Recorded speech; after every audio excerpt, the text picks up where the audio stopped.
हिंदुत्ववादी सामाजिक कार्यकर्ते घनश्याम बोडखे यांना खासदार लंकेश समर्थकांकडून जीवे मारण्याची धमकी. अहिल्यानगर महापालिकेच्या एका नगरसेवकावर गुन्हा दाखल. सामाजिक कार्यकर्ते घनश्याम बोडखे यांनी अक्षय कर्डिले यांना विजयी करण्यासंदर्भात फेसबुक पोस्ट केली होती आणि या फेसबुक पोस्टमुळे सामाजिक कार्यकर्ते घनश्याम बोडखे यांना जीवे मारण्याची धमकी देण्यात आली आहे. त्यामुळे नगर शहरात एकच खळबळ उडाली असून कोतवाली पोलीस ठाण्यात गुन्हा दाखल करण्यात आला आहे. तर शहरातील उभाटाचे नगरसेवक योगीराज गाडे यांच्यासह 16 जणांवर गुन्हा दाखल करण्यात आला आहे. या संदर्भात घनश्याम बोडखे यांनी अधिक माहिती दिली. नमस्कार, माझं नाव घनश्याम बोडखे. मी 10 तारखेला राहुरी विधानसभा पोटनिवडणुकी संदर्भात एक फेसबुकवर माझ्या अकाउंटवर एक पोस्ट शेअर केली होती.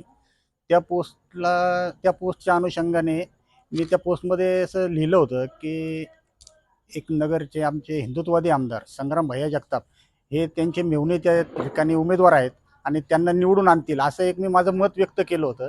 त्यानंतर मला आपल्या अहिल्यानगर महानगरपालिकेच्या एक नगरसेवक यांनी फोन केला.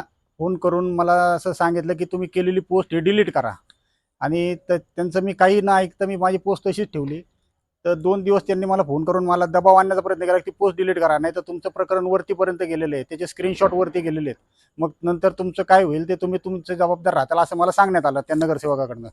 तरी मी त्याकडे दुर्लक्ष केलं. परंतु त्यानंतर आज रात्री 8 वाजता मला वेगवेगळ्या नंबरवरनं फोन यायला सुरुवात झाली आणि मला त्या फोनमध्ये डायरेक्ट जीवे मारण्याची धमकी देण्यात आली आणि असे जवळजवळ 17-18 नंबरवरनं फोन आलेत. मला 20-25-30च्या पुढं फोन आलेले आहेत. तर त्यामध्ये प्रत्येक फोनवर मला अर्वाच्य भाषेत शिवीगाळ करण्यात आलेली आहे आणि जीवे मारण्याच्या हातपाय तोडण्याच्या धमक्या देण्यात आलेल्या आहे. इथं ज्यावेळेस मी तक्रार द्यायला आलो होतो पोलीस स्टेशनला, तक्रार देत असताना सुद्धा पोलिसांसमोर मला 3-4 जणांचे फोन आलेत. ते मी स्पीकरवर ठेवले होते, ते पोलिसांनी ऐकले, त्याचे रेकॉर्डिंग पण माझ्याकडे आहेत.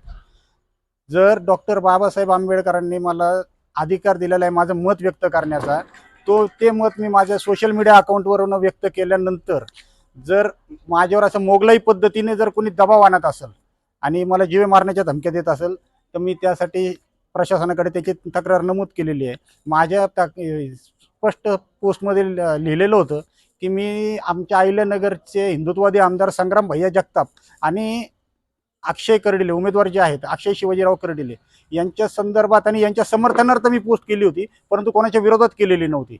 परंतु त्याच्यामध्ये मौलाना शब्द मी कोणाला नावाचा उल्लेख घेऊन केलेला नाही आहे.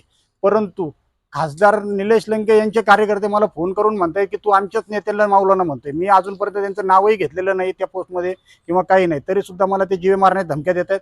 ते जर त्यांच्या नेत्याला मौलाना समजत असतील तर त्याला मी काही नाही करू शकत. मी कुठेही खासदार निलेश लंकेचं नाव त्या पोस्टमध्ये घेतलेलं नाही, काही नाही. आणि अशी जर मोगलाई पद्धतीने दादागिरी कोणी जर करत असेल तर प्रशासनाने त्यांना तत्काळ त्यांचं लायकी दाखवून द्यायला पाहिजे, अशी मागणी आम्ही तिथे केलेली पोलीस प्रशासनाकडे.